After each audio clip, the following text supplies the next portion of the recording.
In today's video, I'm going to break down the best run in all of college football 26 and show you how you can use it to destroy every defense in the game. So in today's video, we're coming to you from the Ohio State offensive playbook, and we're going to look at this single back bunch tight end.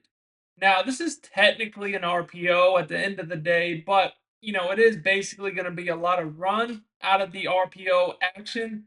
We're definitely going to look to abuse this stretch alert bubble. Now, this play is super, super, super hard to stop. And I'm going to show you how you can utilize it versus every defense out there to get big yardage. So the first thing about this is I would always make sure to have a fast running back and a fast receiver running the bubble. So like here with Florida, we're going to go ahead and look at their depth chart, see what we have. Now, their running back, he's 88 speed, but they don't have anybody super fast. So we're just gonna stay with him. Now, as far as the receivers go, um, you know, this 22 guy is literally the worst option possible. I would probably put in number 11 or number 10.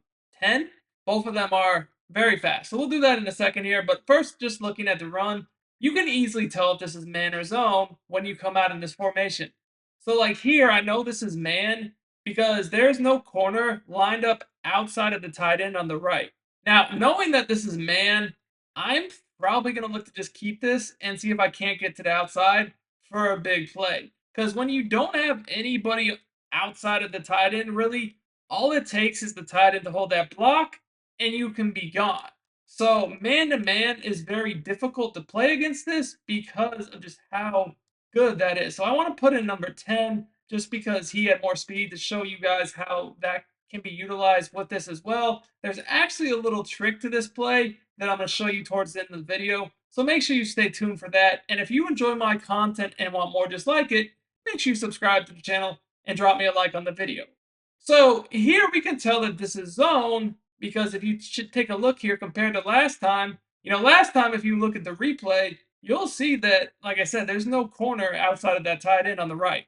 So compare this to where we break the huddle now. Clearly, you can see that the corner is outside of that tight end. So when you see this, you're really not going to want to look to cut it outside. More so, just cut it right back up the gut and pick up your 5 to 10 yards. So that's really, really nice. But the thing that makes this so deadly is, well, you can't exactly just play zone because now you're giving me that bubble all day long. So the bunch tight end bubble. Real quick, guys, if you want to dominate college football 26 and win more games, sign up for my VIP membership on sportsgamerz.com. You'll get access to all my premium content for the entire year, including all my offensive and defensive ebooks, weekly tip updates, and more. I'm running a limited time sale on my yearly membership where you get 7 months for free and 6 bonus ebooks. Over 99% of our members say that they win more games with our tips. Click the link in the description of this video and start winning more games now. Is one of the most annoying things to defend in the game. The one from the shotgun is really good. This one is just as good as you guys can see. Like against zone, I'm able to throw it out here and get at least 5+ yards. Every time you're seeing that this is pretty annoying. Like this can be a touchdown or, it's just consistent yardage. And you're probably thinking, well, what if they do hard flat? So like here, I'll even do a hard flat. And the thing about this is you're seeing that, well, we just have blockers with the numbers advantage. So you can't really do that. Now, the other thing that is really difficult about this is if you flip it. So when you start flipping, you can see that this actually misaligns a lot of defenses.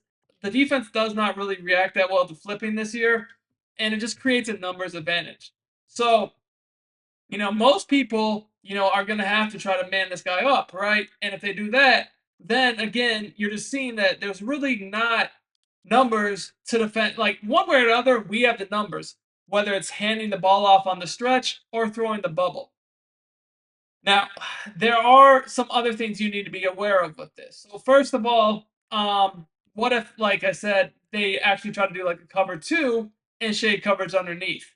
Because if they do that, you will see that, the hard flat by the outside corner is a little bit different than a hard flat by like somebody that's lined up over the slot or maybe even a linebacker. But if you still wait a split second longer to throw it, you'll see that you do want to wait for that receiver to block the flat zone, but he will block it. You just have to wait. See, I'm waiting a little bit longer, and the reason why I wait is so that he can't shed him, and if he gets blocked, that can be a touchdown. So like cover two is no good.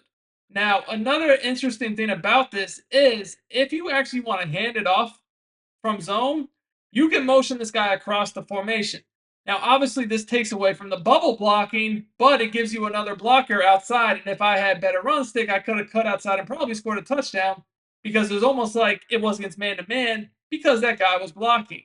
I would definitely recommend putting this play in your audibles and actually audibling to it. So you'll see that when you put this play in your audibles, like right here, stretch alert bubble is going in my audibles. Now there's a little trick to it. So let's just say I come out in this bunch strong, right?